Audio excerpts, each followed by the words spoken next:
it do, YouTube, man? It is your boy Solid back with another solid reaction. And today we got 10 best NBA players of all time.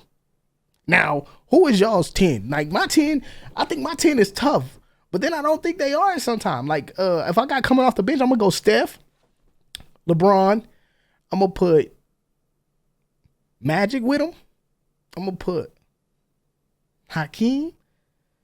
I'm going to put, I need another big man to put with that. Tim Duncan. You got to put Timmy D there. Tim D got to be there. You got to put him there. That man different. You got to go Mike for the first team. You also got to put Larry Bird on the first team. You also got to put, did I put Kareem down here? I think I put Olajuwon down here. Yeah, I think I put Olajuwon on the second team. So we'll go Kareem. We going, Celtics. Right there on the tip of my tongue. He just passed. Bill Russell and Kobe. That'll be my other 5 right there. That's what I'm going with, man. But, man, y'all let me know in the comments what is y'all's top 10. Just let me know what y'all top 10 is, if y'all would say of all time, man. But let's get into this one, man. Make sure y'all hit that like button, subscribe to the channel, turn your notifications on so you never miss another solid reaction. Let's get into this one and see what's going on. Bill Russell, and I know that many of you guys will probably disagree, but please hear me out. Now, the reason why I have him at my number 10 spot is I take into consideration how many teams he played against back in the days, what the competition was looking like, and how strong his team was in comparison to the teams that he played against. And there's no denying that the Boston Celtics teams that he played on were just so much better than his competitors. His biggest rival back in the days was Wilt Chamberlain, obviously, and his teams were good too. I mean, he was playing with Jerry West when he was playing with the Lakers, and he was playing with Elgin Baylor when he was playing for the Lakers, so he had a great team there. But his Celtics teams in general were just so much better than all the other teams. And I think that also one of the reasons why he won so many championships was his competition was just not as good. And when you take a look at his skill set, he was probably one of the greatest defenders of all time. But offensively, Bill Russell was not as developed as, for example, let's take Hakeem Olajuwon, Kareem Abdul-Jabbar. And that's exactly what I'm saying. Like, when you look at the list, you kind of have to think about skill set, and you got to be smart about how you do your list. Because some people just put their list together just because of, scoring. If you're talking 10 best scorers of all time, then cool. But if you're talking about players, you have to really think about every aspect of the game. And that's what I'm thinking he's doing right now. It makes sense. Shaq, for example, some of the other bigs. So, yes, he won 11 rings, and yes, he's one of the greatest players of all time. But because of the weaker competition and how strong his team was, I can only rank him at number 10. My number 9 is going to be Shaquille O'Neal. Now, Shaq is probably the most dominant player of the modern day NBA. And it's strange to say modern day NBA because, yeah, Shaq hasn't played for so many years now, but you know what I mean. To me, in my opinion, Shaq is way more skilled offensively than people give him credit for. I think he had a nice baby hook. He had a solid post game. And yes, he did a lot with his force and his strength, but he could also play. I think Kenny Smith said it pretty well once when he said that Shaq would have made it to the NBA even if he would have been a lot shorter and not as physically dominant. On defense, he was a solid defender, not the greatest defender of all time, but solid. Shooting wise, he was not a great mid-range shooter, so he had some weaknesses in his offensive game, and defensively, as I said, he was not the quickest when it came to sliding his feet, but overall, that guy was just incredible. And of course, he won 4 championships, so he deserved to be at my number 9 position. So the next player on my list, so position number 8 is going to be Wilt Chamberlain. And I'm pretty sure some of you guys might disagree, but please hear me out again. I think the NBA in the 50s and 60s in general was not as developed, so you had a large lack of skill set, and the game was still finding its way. So Wilt was just so much ahead of his time, and that's why he was able to score 100 points in a single game and average 50 points. So your point for putting him there is because you feel like he would have been better if he would have been playing in a closer era, like if he'd have played in maybe maybe the 80s or the 90s. Excuse me. So I'm guessing that's what you're saying, like if he's a little bit ahead of his time during his entire season. But also, it's not Wilt's fault that he was so much advanced. And I think that if he would have played in the 80s and 90s, he still would have been the guy who would average 30 points. He was that good, but it was also a mix of the lack of skill and the game still finding its way back in the days. So Wilt definitely deserves to be in the top 10. Any one of you guys who play basketball knows, even if you play against a group of plumbers, it's still incredibly difficult to score 100 points in a single game and to average 50 points. So that, I don't want to take anything away from Wilt. That was incredible, but I can't rank him higher. So Wilt deserves to be number 8. My number 7 will be Hakeem the Dream Olajuwon. And yes, again, many of you guys will disagree, but to me, Hakeem Olajuwon is almost the best big of all time. I actually had a time period where I thought he was the greatest big of all time, and even better than Kareem Abdul-Jabbar. And that's fact. The reason why I rank Hakeem Olajuwon so high is because he was such a complete player. Defensively, I think he's the greatest defender of all time as a big, because he was not only able to block your shot, he was also able to guard guards in the pick and roll situation. He was so quick with his feet, he could slide his feet better than any big. His defensive mindset was incredible. And then you have his incredible offensive skill set. I mean, when it comes to the post game, I think he's the second best post player of all time. I mean, there's a reason why guys like Kevin McHale, who's obviously the greatest post player of all time, says that Hakeem was incredible. And that's what I told y'all, don't sleep on my boy K, because I'm one of them people who will be like, yo, bro, y'all gotta look at it. Kevin McHale, that dude right there, different, bro. He come from a different cloth. He crazy. And just that combination, plus winning 2 championships with the Houston Rockets, while he was the only All-Star in the first championship in 1994 against the New York Knicks, I think that was a very high accomplishment, and people don't give him the credit that he deserves. To me, he's the most underrated big of all time, so he deserves to be on that position. My number 6 is going to be Magic Johnson, probably the greatest point guard of all time. And I love John Stockton, and John Stockton is probably the best point guard when it comes to making the best of your skill set and your opportunities. But let me rephrase that. I think what he meant when he said Magic Johnson is the greatest point guard. What he meaning to say is greatest athletic point guard, because I take it, to me, being a point guard, there's different types of point guards. We all know there's different types. Stockton was what you wanted as a point guard. Like, Stockton was point guard. Like, that's what he is. He's not going to go and give you 40. He's not going to do that. But he's dang sure going to get the ball where it needs to be in the right hand so it can score. Is he going to give you 5 or 6, maybe 12 or 13, maybe, good 18? He will. But Magic was more, okay, I can give you 10 assists and go out and get you 30. And get you 15 on the rebound board. Like, that's what Magic did. Stockton was more of a what we considered a true point guard. That's what we want to say. But overall, Magic Johnson is just the perfect point guard. I mean, being so tall, seeing the court the way he does, being such a great passer, making everyone better on his team. I think that guy was just incredible. And there's a reason why he won 5 championships. And yes, he had a great team with the Lakers. And I think the Lakers were the greatest team in the 1980s. But still, you got to be as good as Magic to make that happen.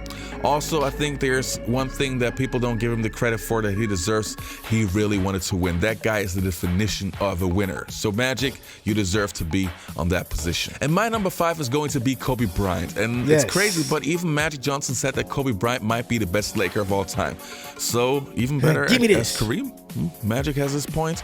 Anyway, I think Kobe Bryant is not only the closest thing to Michael Jordan, but if you have a guy that is so close to Michael Jordan in almost every single way, obviously he has to be super, super high on that list. And yes, it took Kobe a long time to chill and to figure out how to involve his teammates, but when it comes to his work ethic and what he was able to do on the court, I think Kobe is really underrated. If you don't have him in your top 5 or top 6, I think you're doing him wrong. Kobe was just that good offensively, and from his IQ and from his will to win, I think there's hardly any player who can match him. So Kobe, my number 5. So my number 4 is going to be LeBron James. Yes. And yes, I am not the biggest fan of the modern day NBA, but it's not LeBron James's fault that he's playing in this era. And when you're watching him objectively, that guy is just a unique talent. He is definitely the best talent. player in the NBA for many, many years. He has some things that I don't like about him, his flopping and that he's always joining super teams to have the easy way to win a championship. But even if he... Hey, you know, look, man, the more don't get me wrong, the more I listen in on the more I listen in on LeBron James, the more I'm starting to understand. Listen to me. I'm not saying he right for what he doing, but what he doing ain't hard. And I mean, it don't make him the GOAT, but it make it look a little easier when you got a lot of people on your team. You feel me?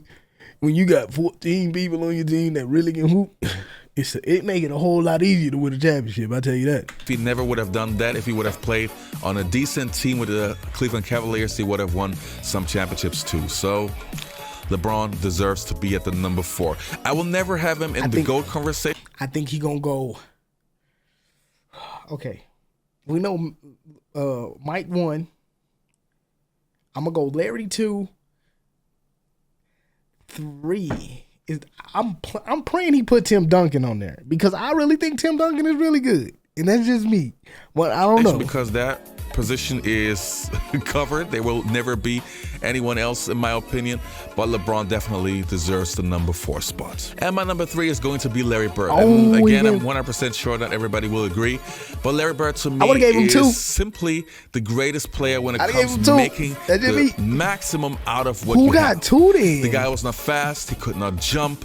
But his basketball IQ and his fundamentals and his will to win were just insane. And I'm 100% sure if he would have put Larry Bird's skill set and mindset in a more athletic body, he probably would have been the best basketball player of all time. And that comes from the biggest Michael Jordan fan of all time.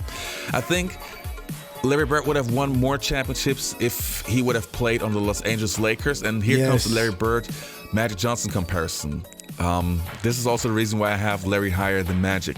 I think the Lakers team was better than the Celtics team. Yes. The Lakers had Kareem Abdul-Jabbar, Byron Scott, James Worthy, Jamal Wilkes, Michael Cooper, and the team in general was way deeper than the Celtics. That bench was deep, bro. And that's the reason why I think the Lakers won more championships than the Celtics, even though the Celtics also had great teams. But in general, the Lakers were just better. Knock down, bang bang. And I just cannot have Larry Bird not on my number 3. To me, I love that guy so much, and I think he was just one of a kind. I just think he needed to be 2. So I'm really puzzled on who you're gonna put at 2 because I don't think Timmy D should have been. If it was Timmy D, I don't know. I got to see who number 2 is. I really don't know, and that's what's bothering me. I can't think of another player who should be behind Mike. So he's my number 3. I don't know. My number 2 is Kareem Abdul-Jabbar. Okay. I mean, you're right. I think those are interchangeable. 2 and 3 are interchangeable. You get what I'm saying? If you put Kareem above Larry Bird, that's fair. If you put Larry Bird before Kareem, that's also fair. That's something I think we can both agree on. Best big of all time. I only give him the slight nudge over Hakeem Olajuwon in that department, but yeah, because he's the greatest scorer of all time, and this skyhook weapon was just one of a kind. There's a reason why nobody was able to manage the shot the way he does, and people always ask, why is nobody else doing that? Because that shot is so damn difficult to make it on a consistent basis. And he was a great rebounder, a great defender, high basketball IQ, very competitive, and all that he has done for the game, he has to be my number 2. And LeBron James, even when LeBron James will surpass him scoring-wise, he will never surpass Kareem in my top 10 list. Never. And my number 1, every one of you guys will know it. My number 1 will be Michael Jordan. And there's a reason why Michael Jordan will always be my number 1. Because he's different. I watched Because he's different. He cut. We're talking straight murderer. Assassin. He walk around with 23 on his chest. He talking about that's how many people I've killed in the last week, bro. What are you saying? That's what we talking about. MJ is the greatest of all time for a reason. He's not. It's not. You know what's crazy? He ain't got no scoring title. He ain't got none of that. He ain't got no, like, when I say scoring title, I mean like he don't hold the record. No, none of that. But he walk around like he like Denzel Washington. Fly to the tip. Like, you just know when he step in the room, he could be 110 and Shorty's still looking at him. Like, you get what I'm saying? Like, he just moved different. His entire career. And when you have the combination of grace, skill, fundamentals, the will to win, making his teammates better and everything, I mean, how can you place anyone higher than Michael Jordan? He won 6 championships, and he won 3 championships with the Chicago Bulls in a time where I would not say that the Bulls automatically had the greatest team. I mean, Scottie at one point was the only other All-Star on his team, and there were teams that probably had more skilled players on their team. But Jordan was just that good, and he made Scottie Pippen that good. And when you watch the Last Dance documentary, it certified how determined Jordan was, how far he was willing to go in order to win championships. Just to win. He was by far the best player. Let me repeat, by far the best player of all time. LeBron James will never be able to touch it. Kareem Abdul-Jabbar, being the 2nd greatest player of all time, also has no chance against Jordan. Jordan is the #1, period. So that. All right, man, that is the end of this video, man. I agree with the list. I do think 2 and 3 are very interchangeable, but, man, yeah, you know, it is what it is. Rank is always going to be #1. I'm going to put Larry 2nd. I guess we can go Kareem 3rd. But I think that what he's basing it off of is what they've done for the game, and I really do like that. But, I mean, personally, I would never put Kareem over Larry Bird. That's just me. That's just me. But, man, thank y'all guys for checking out this video, man. If y'all guys did enjoy this one, man, make sure y'all hit that like button, subscribe, turn your notifications on so you never miss another solid reaction, baby. I'll see y'all in the next one. Peace.